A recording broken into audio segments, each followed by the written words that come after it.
Here and to those online, I am Marcia Potter, Permanent Secretary in the Ministry of Education, Youth Affairs and Sports in the Virgin Islands. I want to start out by saying I am one of those seasoned young persons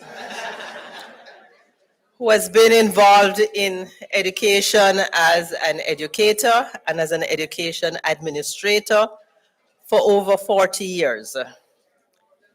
And I'm honored to be a part of this session and serving as your moderator. However, I must say that I agree with my UWI colleague, as I am also a weary soldier. But I live in hope. We've had 2 full days of presentations and discussions, and I'm sure, like me, you have seen a lot of connecting threads from one session to the next. And we heard from Dr. Jews this morning, usually a very hard act to follow, but I think, Dr. Cox, that the best was saved for last. So I truly hope that at the end of this all, we are going to break down the barriers, tear down the silos, and end this symposium with truly a roadmap to transformation of education in the region. Let me make one apology, however, before I introduce our presenter. If I rush off stage, I am asking Dr. Paul Murphy, my good friend, to come up. He's not in the room at present, and take charge because I am really suffering from allergies with the carpets in this place. And I am already feeling my chest going into a wheezing motion. So please bear with me if you see me rush off stage, and Dr. Murphy will come up and continue with the session. Today's presentation is titled Schools for a Healthier Caribbean, Joining Forces to Effect Changes in Patterns and Behaviors. And I wondered why they chose me to moderate this session. And I thought about it and I said, somebody must have realized that my husband was the chief medical officer when I started as a permanent secretary in the ministry. So I was constantly being told about health and education. The objective is to discuss the correlation between education and health, including its impact on the prevalence of communicable and non-communicable diseases and injuries, and the need for education and health systems to work together to change patterns and behaviors that have led to poor health outcomes in our region. The session will also explore the importance of health literacy and the need for integration and modeling of physical, mental, and emotional health in educational settings, as well as the importance of sexual and reproductive health. Finally, we will look at proposals for national and regional actions to promote such integration and collaboration. Research evidence has shown that education and health are closely linked, that promoting the health and well-being of students has the potential to improve their education outcomes and thus improve their ability to become productive citizens. The time allotted for the presentation is 40 minutes, and following the presentation, I will invite participants to ask questions, both those in here and those online. And I've been asked to make sure that I tell you that after the presentation, there will be a brief survey sent to your emails, and we are asking you, please, please, please, to respond to the survey on the recommended actions proposed by various presenters. Our presenter today is Dr. Horace Cox of the Caribbean Public Health Agency, CARFA. Dr. Cox is a mid-career professional whose substantive post is Assistant Director Surveillance, Disease Prevention and Control, and Head Vector-Borne Diseases at CARFA. During a leadership transition which started in June 2024, Dr. Cox has assumed additional duties of Acting Director, Surveillance, Disease Prevention and Control until December 2024, and who knows, he may go beyond that. Dr. Cox offers more than 12 years of national, regional, and international technical senior management research, leadership experience gained through navigating situations requiring health diplomacy, strategic planning, and resource mobilization. His interests are in networking closely with medical, public health, academic, and other key stakeholders to apply and evaluate evidence-based approaches for the achievement of measurable gains of sustainable development. Ladies and gentlemen, please join me in welcoming Dr. Horace Cox to make his presentation.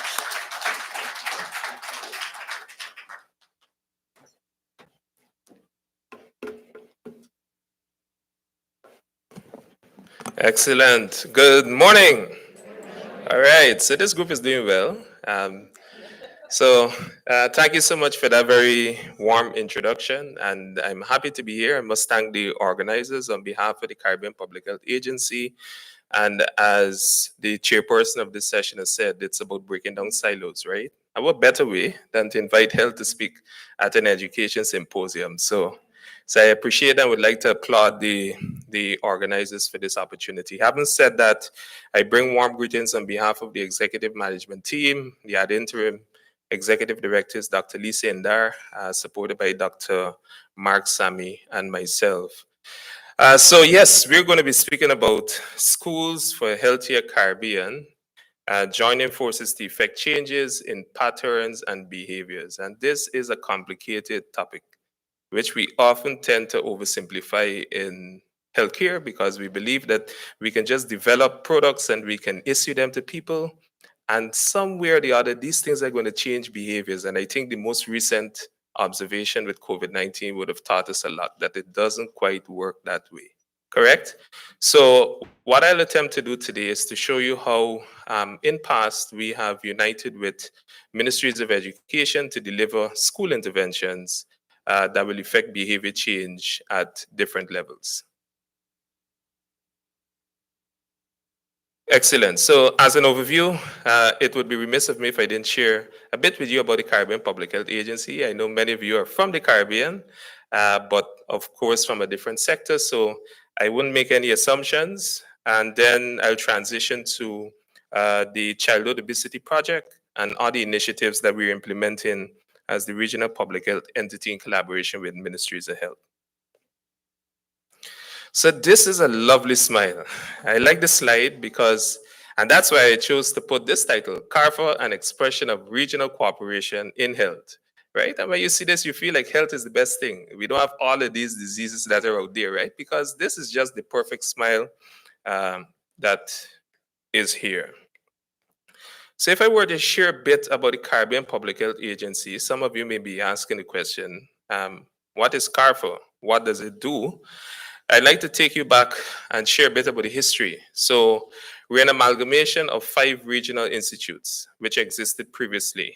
The Caribbean Environmental Health Institute, the Caribbean Epidemiology Center, the Caribbean Health Research Council, the Caribbean Food and Nutrition Institute, and the Caribbean Regional Drug Testing Laboratory. So these 5 institutes were amalgamated the decision was taken to amalgamate them in 2011, but it wasn't operationalized until 2013. So we are in our 11th year as an amalgamated body, but just saying that these are different areas of expertise that we possess dating back to the 1970s. And if I were to share what we're about without addressing, of course, the vision, goal, and mission, it would be quite remiss of me. So in terms of vision, we see a healthy people, healthy spaces, and a healthy Caribbean. And embedded in that is Caribbean as well, which we've subsumed under some of these thematic areas. And supported, of course, by the goal of a Caribbean in which people are resilient, living longer and healthier lives in a more supportive environment. And as I take you through the scenario that I brought today, you'll see when we speak of a more supportive environment, how we've engaged schools so that they can become part of the infrastructure. And of course, mission, being a professional organization to build member states' capacity to prevent disease and promote health and wellness through leadership, partnership, and innovation in public health. So, what does CARFA do? Here you see it summarized. Very simplistic terms. We promote physical, mental, and social health, and of course, wellness. We provide strategic direction to member states. So, whenever you may be learning of an outbreak here, recently we would have had the declaration of mpox being a public health emergency of international concern. CARFA jumps in to provide the strategic direction to member states. And of course, to be able to respond to health emergencies, if there were to be an outbreak, you might be learning of outbreaks of dengue in the Caribbean region, and we've spoken about Oropouche in a certain geographic zone in the Caribbean. So these are important scenarios in which we intervene in supporting member states. But coming to the meat of the matter, education must be said as being critical in empowering people to work towards sustainable economic and social development and to attain the highest standards of health and all dimensions of well-being. So with that said, we do have a problem, and I wanted, sorry that it's a bit small on your screen, but I will read it for you. We do have a challenge in that while we have established that education is critical for empowering people, the challenge is that in small island developing states, we've recognized that we have the highest rates of obesity globally. And that is not a record. We want the best records. This is not one for us to jump about, right? Smaller and developing states, we want to be known for the best tourism that there is out there in terms of tourism package. We want to be known for high education levels and literacy levels, but we don't really want to be known for the highest rates of obesity globally among both adults and children. In addition, the situation unfortunately doesn't get better. So over the past 4 decades, we've seen that the prevalence of childhood obesity has increased substantially from an average of less than 5% in 1980 to 20% in 2015 in small island developing states. So basically looking at 35 years, you see that's a significant jump, and the trend continues and it doesn't quite help, but it gets worse. The prevalence of obesity in children in the Caribbean region is almost 3 times higher than the rest of the world. Could you believe this?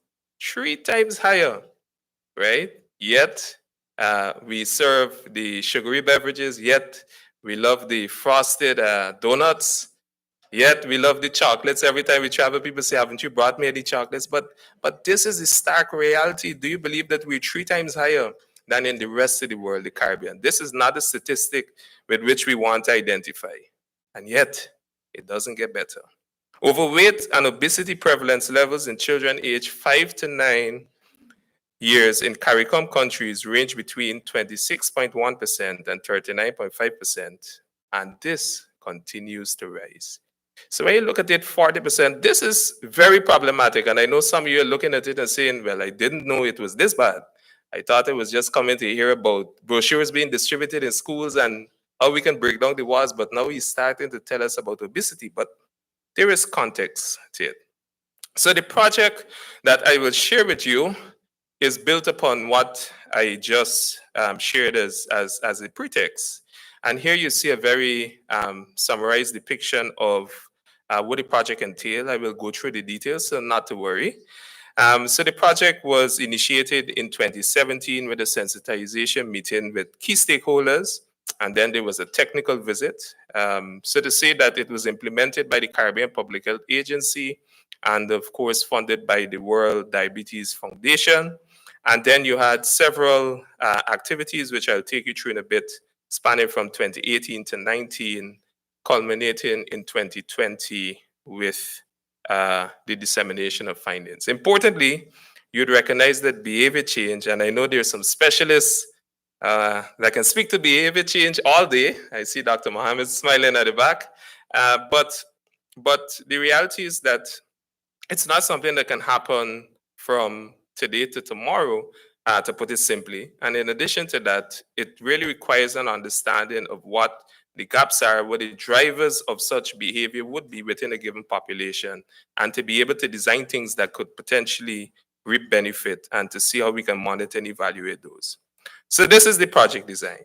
I'll start with the overview. We'll go through the phases, including the activities, some questions around sustainability benefits and challenges. So this project sought to ascertain, remember what I mentioned about the issue of obesity in the Caribbean. We have a very terrible statistic there, 3 times higher than the rest of the world. We don't want to identify with that. So that is what drove this project to ascertain the obesogenic elements that exist within the school environment and identify factors that increase the consumption of healthy foods and physical activity among school-age children in Grenada and St. Lucia. And secondly, the project focused on promoting the adoption of healthy dietary practices and physical activity behaviors among children in primary schools from grades 2 to 5. So in terms of project objectives, we intended to identify the main environmental, physical, including all those in the brackets, factors that impact eating and physical activity among children in Grenada and St. Lucia. We attempted also to rank the ease of modification of these factors that impact healthy eating and physical activity, and to determine which of the identified factors can be positively influenced within a 2-year intervention period. And finally, to determine whether the pilot intervention resulted in improvements in the selected obesogenic factors. So in terms of phases, the project was structured in 3 phases, the first being baseline study, intervention design, and the development of materials and training, and this would have covered 6 months in 2018, followed by the implementation of the intervention and wrapping up with the evaluation and monitoring. So I'll just take you through phase one, which would have been the baseline study, intervention design, and material development. So here you see, even though we are in healthcare, we've attempted to use a very robust method of assessing where the base capacity is, and to use our understanding of the gaps and the drivers of the particular behaviors in that specific community to inform the design of materials that could potentially be impactful in changing behaviors at the level or addressing the obesogenic factors in the environment. So as part of the first phase, we would have looked at conducting sensitization sessions with key partners. Of course, you really want to ensure that there's stakeholder buy-in, because this is a project that could get, a lot of ripple effects. You could get a lot of objections from the parents, etc. Assessing environmental factors that included community workshops, focus group discussions. So even though we'd intended to work within schools, we still engaged the broader community. Design a combined school, home, and community intervention for the 2 selected countries. Develop assessment instruments, reproduce materials, train teachers, as well as train data collectors. So in terms of the implementation of project components, before the intervention began within the schools, baseline data had already been collected in 8 schools. And we would have used a knowledge, attitudes, and practices questionnaire. We would have also used measurements of weight, height, and blood pressure, as well as physical fitness assessments. Looking at aerobic capacity, we had them do jumping jacks, and children like excitement. I think in the session that we had yesterday, it was one of the feature deliveries. We were invited to stand up and to greet and to sit down. It was a very interactive presentation, and we liked it as well. So it seemed if we were getting back in touch with some of those. Muscular strength, muscular endurance, looking at push-ups and sit-ups respectively, and also flexibility, doing trunk lifts. And of course, an assessment of the physical facilities to support the project. So phase 3, in terms of the evaluation, there were focus group discussions, key informant interviews. There was an impact evaluation, and data would have been collected at the end and compared to what was the baseline, using all the parameters that were shared in the earlier slide. Notwithstanding those, it is important to identify that the project targeted specific behaviors. For example, within the school setting, as we said, within the age group of 5 to 9, eating a variety of foods daily, eating fruits and vegetables daily, eating breakfast daily, reducing daily intake of fat, salts, and sugary snacks and drinks, and engaging in a variety of physical activity. And as mentioned, it didn't just require the training of data collectors and teachers, but also strong community engagement as part of stakeholder consultation.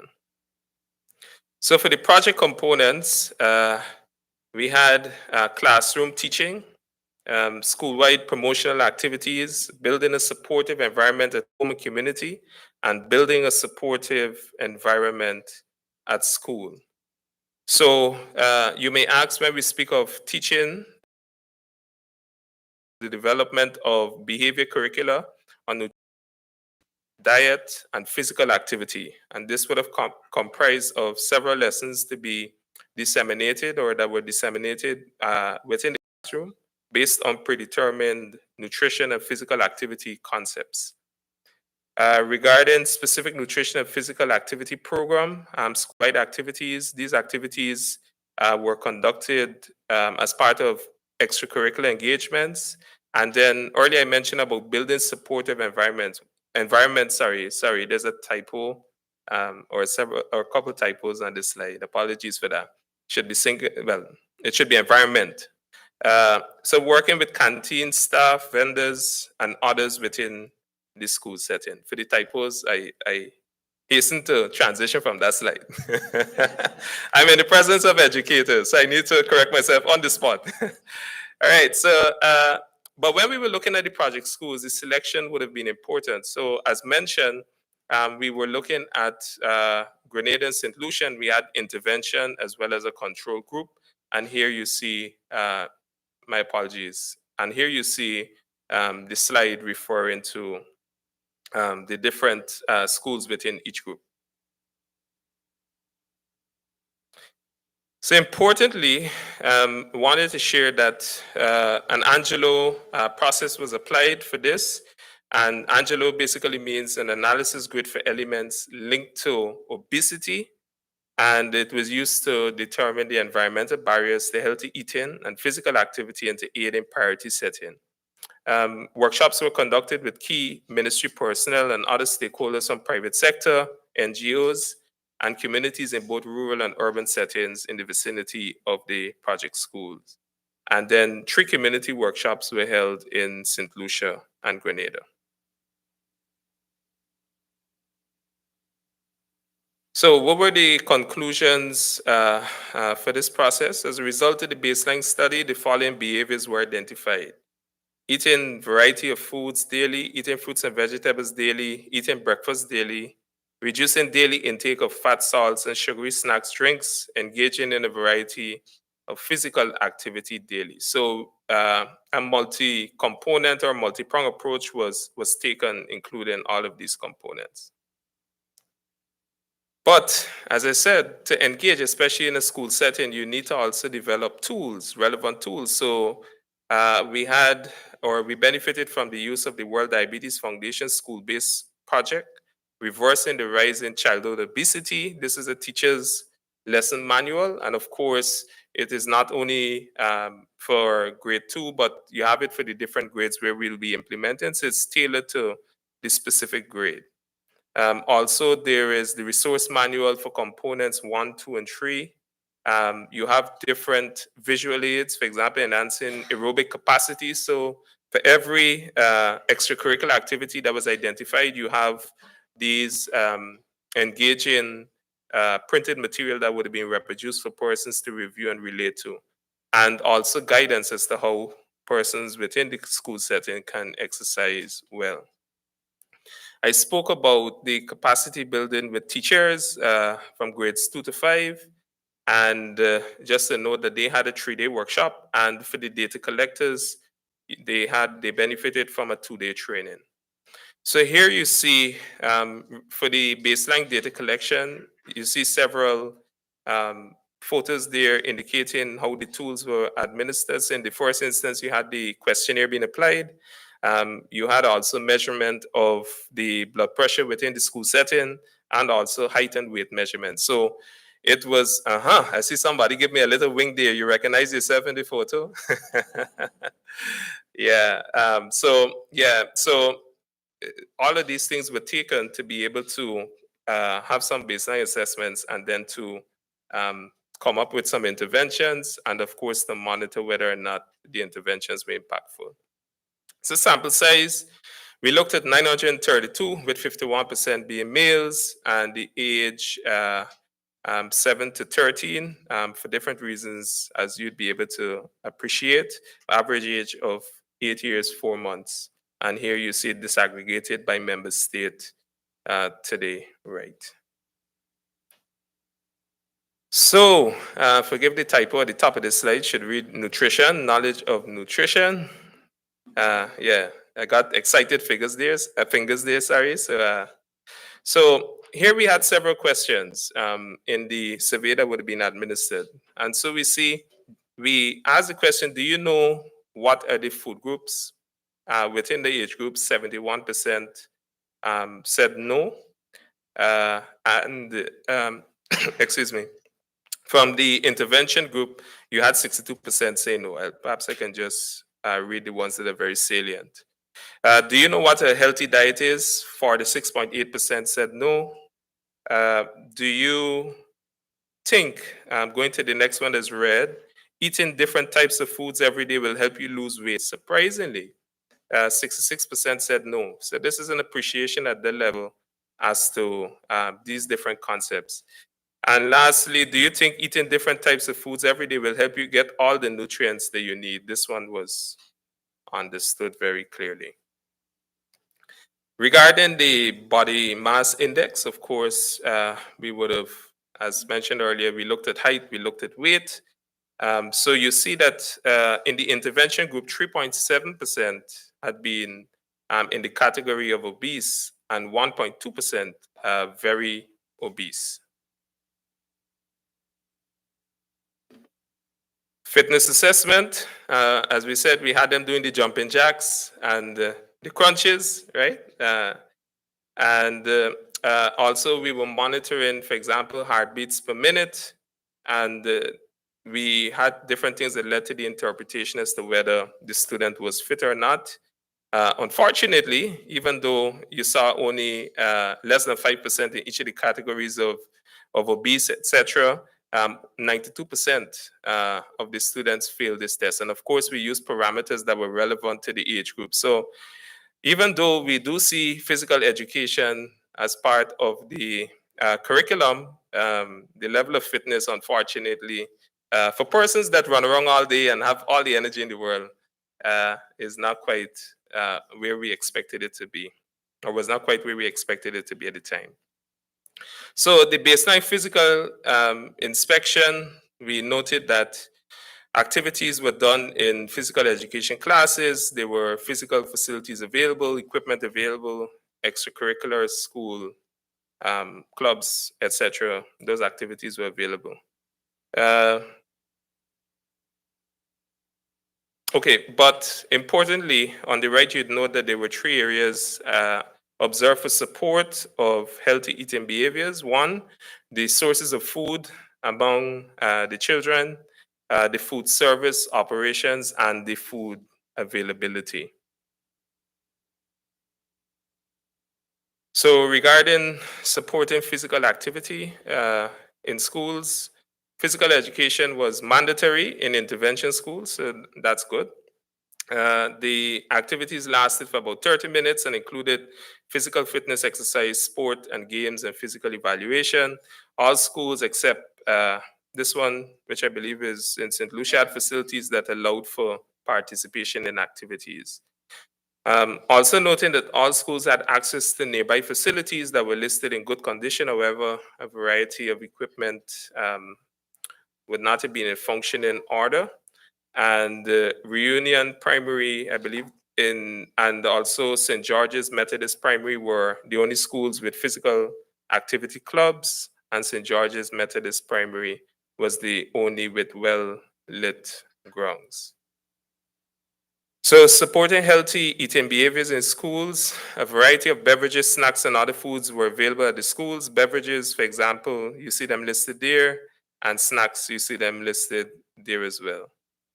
Other foods available were, and there we have the list. Schools also have fruit trees, and there was one with a garden that was also accessible. Food service standards. So for one in St. Lucia, they had been in possession of a lunch register and meal census. There were no written recipes nor standard utensils. Routine cleaning was observed, however, no routine monitoring or training for staff. Variety of equipment would have been a bit malfunctioning, cold and dry storage. No hand washing facilities and adequate garbage or pipe water. And similarly, we report for St. George's Methodist. So regarding the curriculum on nutrition and diet and physical activity, 94 lesson plans were created using a skill-based approach to learning about physical activity and healthy eating. The OECS primary school curriculum was used and the existing timetables for the schools. One of the 5 targeted behaviors that would have been dominant from the Angelo process would have been used in each lesson, and the lesson plans were reviewed. All right, so here you see, for example, at the different grades, the types of lessons that were taught, right? Exercising safely, etc., etc. So this is, oh, sorry, it's this slide. So this is an example of how it was organized at the school level, and similarly on this slide as well. So for school-wide promotional material, school-wide promotion activity, we had several. Just bringing your attention to an initiative, Water Only Wednesdays. They had Walkathon on World Diabetes Day. They had a sugar-free day, etc. So these were all initiatives that kind of like encourage persons to adopt healthier lifestyles or behaviors within the school environment. Creole Day, where they had traditional games and cooking outdoors.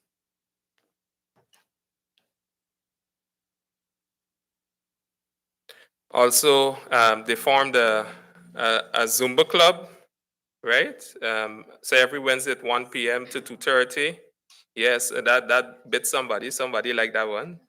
And football and other athletic clubs. And again, I mentioned the sugar-free day.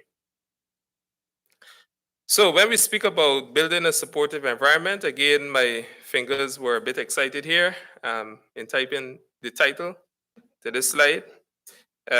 We had parent workshops looking at different thematic areas. So for example, we looked at empowering yourself and your family. We were targeting 5 behaviors there. We had a healthy variety quiz. And did a presentation of what the project is about. So other thematic areas included changing it up, where we were targeting eating a variety of foods.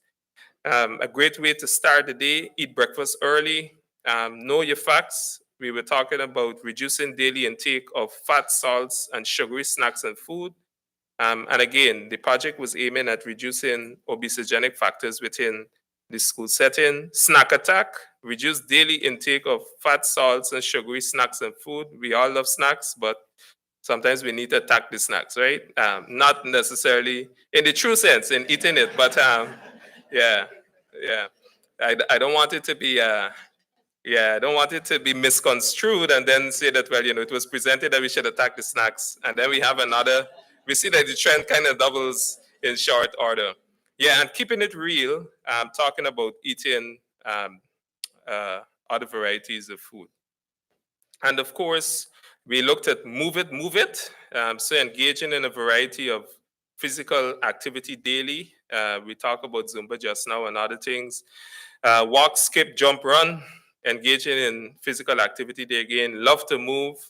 Eat your veggies, right? Helping out at school, and we've learned so much. All right, so those were different thematic areas explored. But as you know, nothing is free of challenges, right? So even though we targeted St. Lucia and Grenada, just noting that St. Lucia was threatened by severe weather conditions during the first term of the academic year 2018 to 19, and this would have hindered implementation of activities from all the components. And of course, we do observe several holidays in this region, and that can also affect how things go, especially when you have other factors.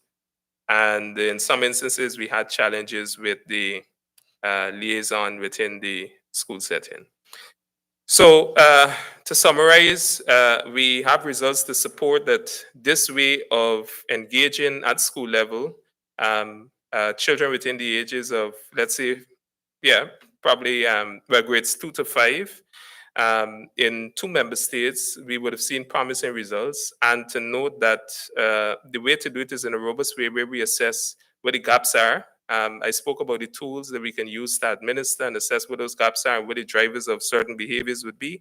And then to use that understanding to inform the design development of specific interventions that we will monitor, see how those change certain characteristics within the school environment. But having said that, I just wanted to quickly mention that there have been other initiatives that we've been rolling out. So, for example, we had launched a competition for persons to come up with slogans and messages regarding take your best shot. As we know, there was a lot of hesitancy around the COVID-19 vaccine and other vaccines. And so we thought of engaging schools and having them be the change agents and participate in this competition be good. And also, we do have technical recommendations for the development of nutrition standards for Caribbean schools. And this is something that we work closely with the Pan American Health Organization in delivering. And the reason for this is that, as mentioned earlier, there's a rising prevalence of overweight and obesity in Caribbean children. 1 in every 3. And that, again, is not a good statistic, right? We don't want to be speaking of that. In this way, we want to be speaking of the changes that we'll be making. And of course, overweight and obesity are leading risk factors for non-communicable diseases, and we're particularly concerned. We haven't spoken about those really, but that, I guess, would be another conversation. Okay, thank you very much.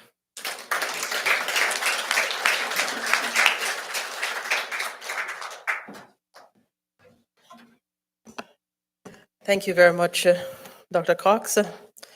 I don't even know where to begin, but I know that shortly I'm going to call Dr. Murphy to take over the question section for me because I can feel the tightening beginning.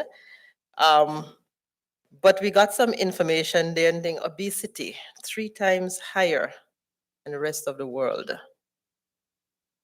And he didn't touch on the non-communicable diseases. And I don't know if you're like me, but certainly from the time I was a classroom teacher to now, I have seen a rise in childhood diabetes and high blood pressure in our schools. That's not good. And I didn't know what Dr. Cox was going to present on this morning because I did not get a chance to see his presentation before. But as he spoke about the project in Grenada and St. Lucia, I realized that the BVI was the guinea pig for this project. And from the time we had CFNI, before it got merged into CARFA, we had Mrs. Bakaj who came to the BVI and set up Project Lifestyle. And we had 3 pilot schools. And it was a success. At least certainly I know it was a success for my son's school. Because to date, those children in that class do not eat certain things, they do not drink certain things, and they have kept exercising. And they tell their peers how important it is to do those things. So it certainly did have an impact on the children. And sorry. We did not go beyond the 3 pilot schools for a number of reasons. Dr. Cox mentioned some of them, things got in the way. But for us, what I found in the BVI was funding. We got funding to start the project. Sustainability of the project afterwards became a problem. Every time you go for more funding, finance says, sorry, education can't get any more funding.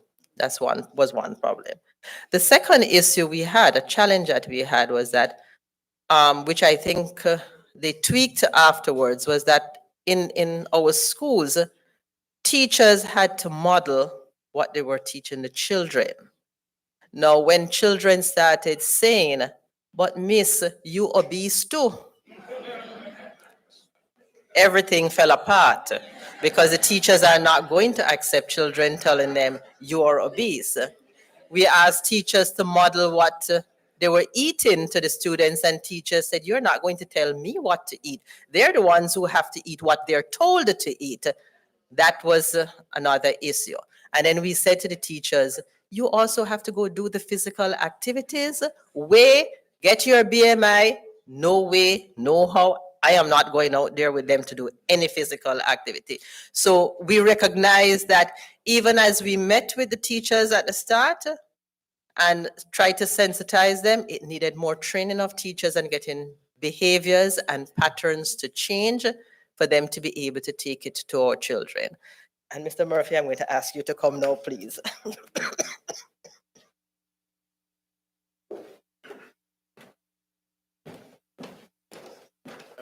Good morning, everyone. Thank you very much, Dr. Potter. As you leave the room, she has really been a trooper, attempting to carry out this exercise this morning, even though she hasn't been feeling very well for the last 2 or 3 days. However, I hope she didn't ask me because she has seen a ballooning in my waistline and figured that maybe I needed to hear this information on health and obesity. However, how many minutes do we have left so that I know how many questions I can take for 9? Okay, thank you very much, Nicola. So we have 9 minutes to go, and we have a very interesting presentation from Dr. Cox. And I I think what you demonstrated this morning is the importance of an intersectoral approach that is needed when we think of education transformation. It just can't be the Ministry of Education doing everything by itself, but we have to depend on other agencies and other ministries to assist us in this effort. And we definitely need our teachers, our children, our administrators, our parents, and everyone else to be healthy if we are going to see success with respect to educational outcomes across our region. So with those few remarks, I'm going to open the floor and invite our first question. So thank you. Thank you very much. Jermaine Anthony, OSS Commission. So thank you, Dr. Cox, for this presentation.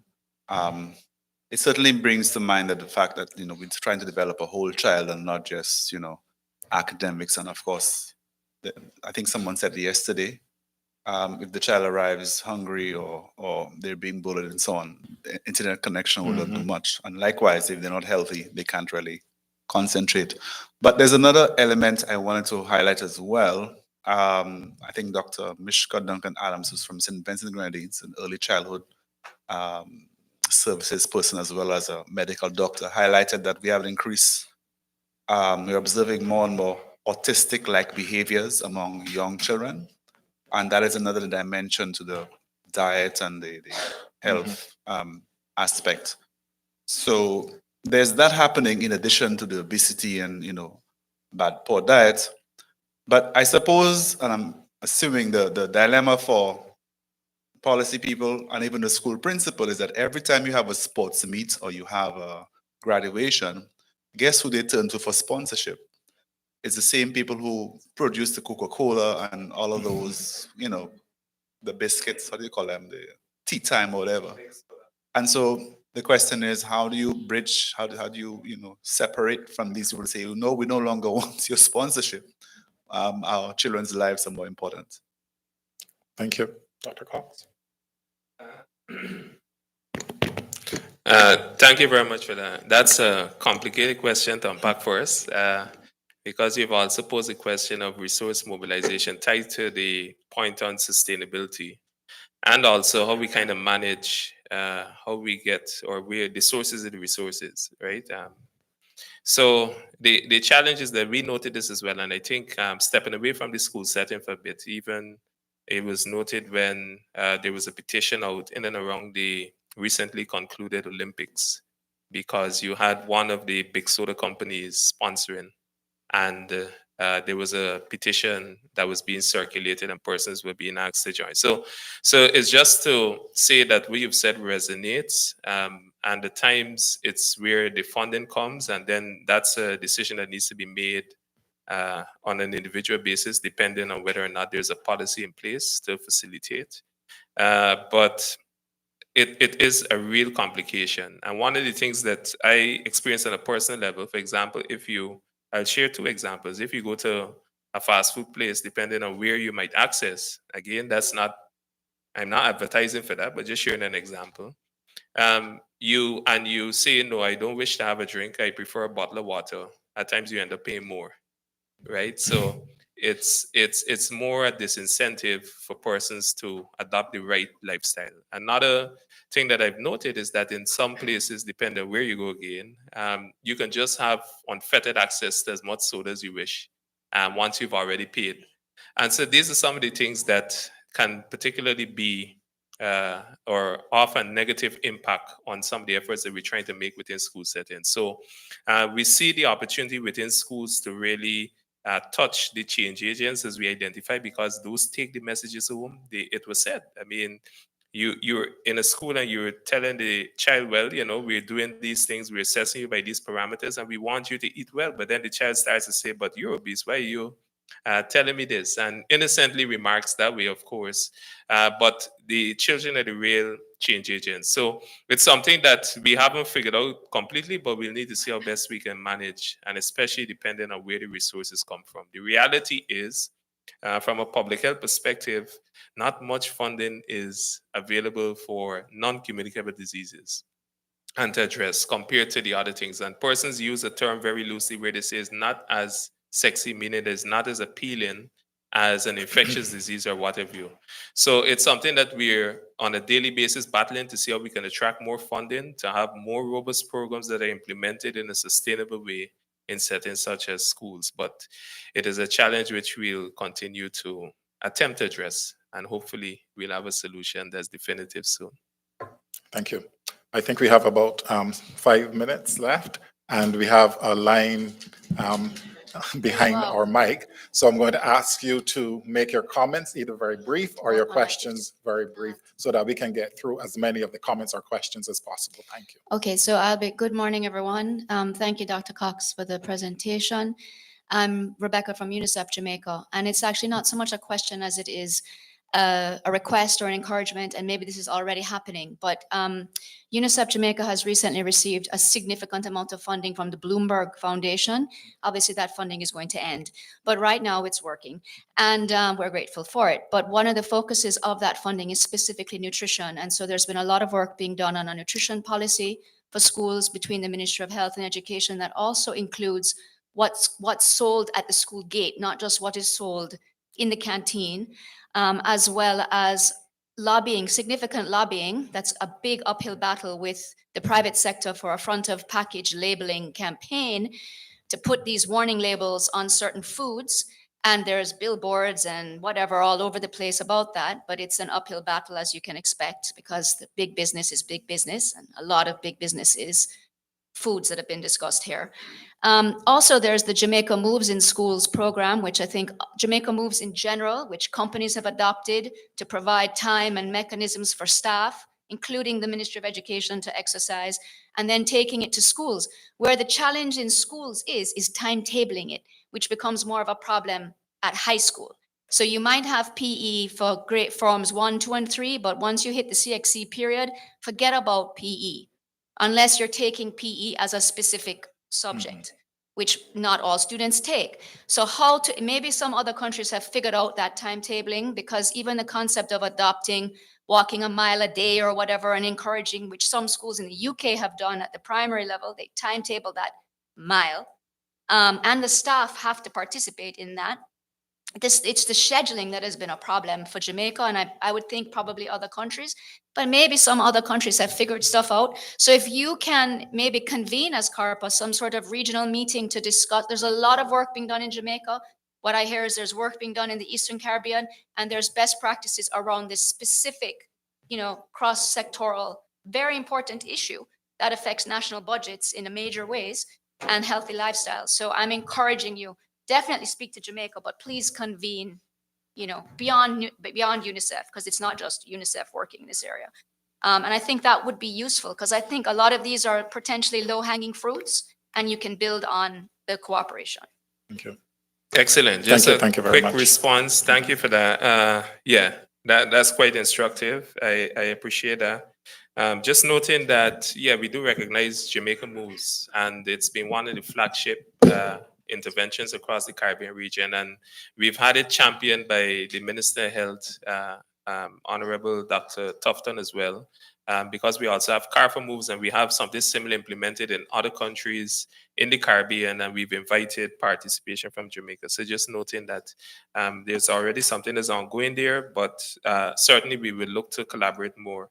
Also noting about the front of package labeling. So this is an area where we're doing lots of work, and I definitely support that we can convene a meeting, perhaps in conversation with Ministry of Education, so that we're speaking to the right people.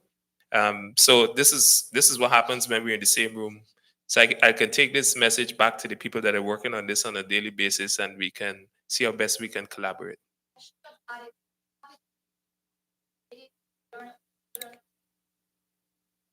Correct. Yeah, I remember those well. Yeah. Thank you. Hi, I'm Dr. Landon from the Caribbean Center for Child Neurodevelopment at Windruff. I've been aware of your obesity study for a long time. As a mental health professional, I have always wondered why that study doesn't include some mental health aspect, because much of obesity, if you look at the literature, is related to emotional eating and to children's and adults stuffing their feelings with food. So I would submit to you that perhaps obesity efforts should include emotional intelligence. We work in early childhood at the CCCN, very specifically teaching children about their feelings. But I really believe, having lived in the Caribbean for a long time, that a lot of the obesity rates are related to our relationships to our emotions. Mhm.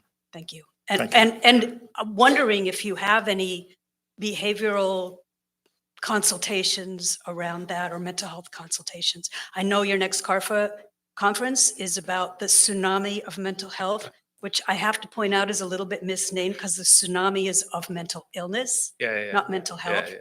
I wish we had a tsunami of mental health. So your comments about that would be appreciated. Thank you.